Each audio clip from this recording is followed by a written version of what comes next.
Name is Nandini Prajapati और आज की इस वीडियो में हम पढ़ने वाले हैं व्हाट इज कॉसी कॉन्ट्रैक्ट।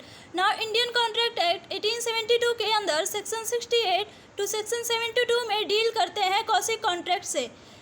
तो ये टर्म कॉसी कॉन्ट्रैक्ट डेराइव्ड होता है रोमन लॉ के एक्सप्रेशन से obligatio quasi ex कॉन्ट्रैक्टिव।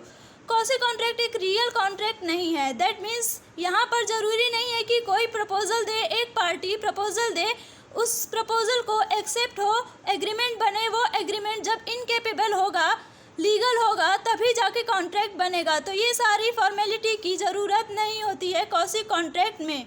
It is implied by law.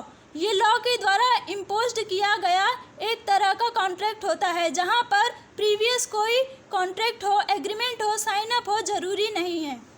Quasi contract एक रियल कॉन्ट्रैक्ट नहीं है जहाँ दोनों पार्टीज इंटेंशनली इंटर करे और ऑब्लिगेशन परफॉर्म करे। कॉसी कॉन्ट्रैक्ट रिजेंबल करता है एक रियल कॉन्ट्रैक्ट जैसा, पर असल में दोनों पार्टीज ना चाहते हुए भी इंटर करती हैं कॉन्ट्रैक्ट में, जहाँ पे किसी एक को ऑब्लिगेशन परफॉर्म करना पड़ता है।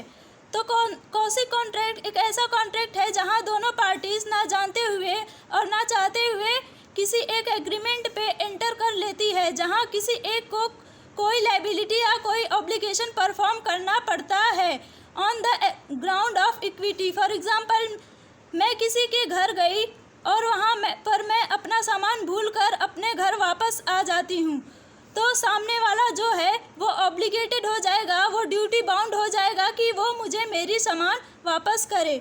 इसी ऑब्लिगेशन को हम कहते हैं कॉसी कॉन्ट्रैक्चुअल ऑब्लिगेशन। अब आते हैं 5 टाइप्स ऑफ कॉसी कॉन्ट्रैक्ट जो दिए हुए हैं सेक्शन 68 टू सेक्शन 72 में। तो फर्स्ट सेक्शन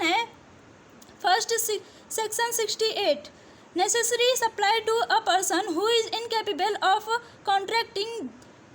तो जब कोई इंडिविजुअल इनकेपेबल है, कंप्लीटेड नहीं है, तो एंटर अ कॉन्ट्रैक्ट, और कोई और इंडिविजुअल उसकी ज़रूरतें पूरी कर रहा है, जिस इंडिविजुअल ने उसकी ज़रूरतें पूरी की है उसने नेसेसरी सप्लाई किया है, वो इनिशियल्ड है to be reimbursed from the property of the incapable person.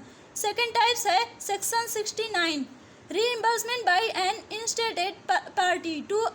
तो अगर कोई इंडिविजुअल कोई पेमेंट दे देता है किसी और के बिहाफ में कॉमन इंटरेस्ट में, तो जिसके बिहाफ में पेमेंट दी गई थी उसका कॉसी कॉन्ट्रैक्चुअल ऑब्लिगेशन आ जाता है टू रीपे द सेम। जिसने पेमेंट दी वो इनिशियल है to be reimbursed by the other person. Third types है section 70, obligation of a person who enjoy the benefits of any non gratuitous act. तो जब कोई भी इंडिविजुअल, कोई भी पर्सन इंजॉय करता है तो वो आता है सेक्शन 70 के स्कोप में। द टर्म ग्रेटिटियस, उसका मतलब होता है जब कोई भी चीज़ की जाए या दी जाए फॉर नथिंग इन रिटर्न। तो नॉन ग्रेटिटियस एक्ट एक ऐसा एक्ट है जहाँ पर कोई भी चीज़ दी जाती है या कोई भी चीज़ की जाती है विद द एक्सपेक्टेशन कि हमें वापस इसके बदले में कुछ मिलेगा। फोर्थ सेक्शन है 71, फाइंडर ऑफ द गुड्स। तो जब किसी इंडिविजुअल को किसी और का सामान मिलता है तो उसे कहते हैं फाइंडर ऑफ लॉस्ट गुड्स। ये सेक्शन डील करता है जिन्हें सामान मिला है, जो फाइंडर ऑफ लोवेस्ट गुड्स है उसकी रिस्पॉन्सिबिलिटी से।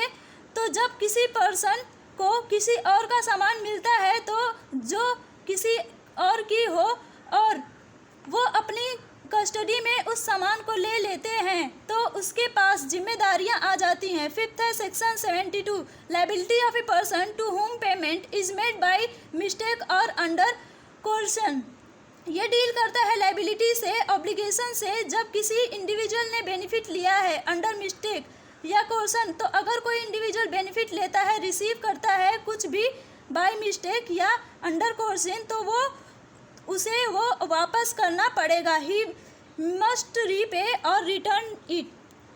सो ये था हमारा आज का video what is quasi contract. Thank you for watching my video.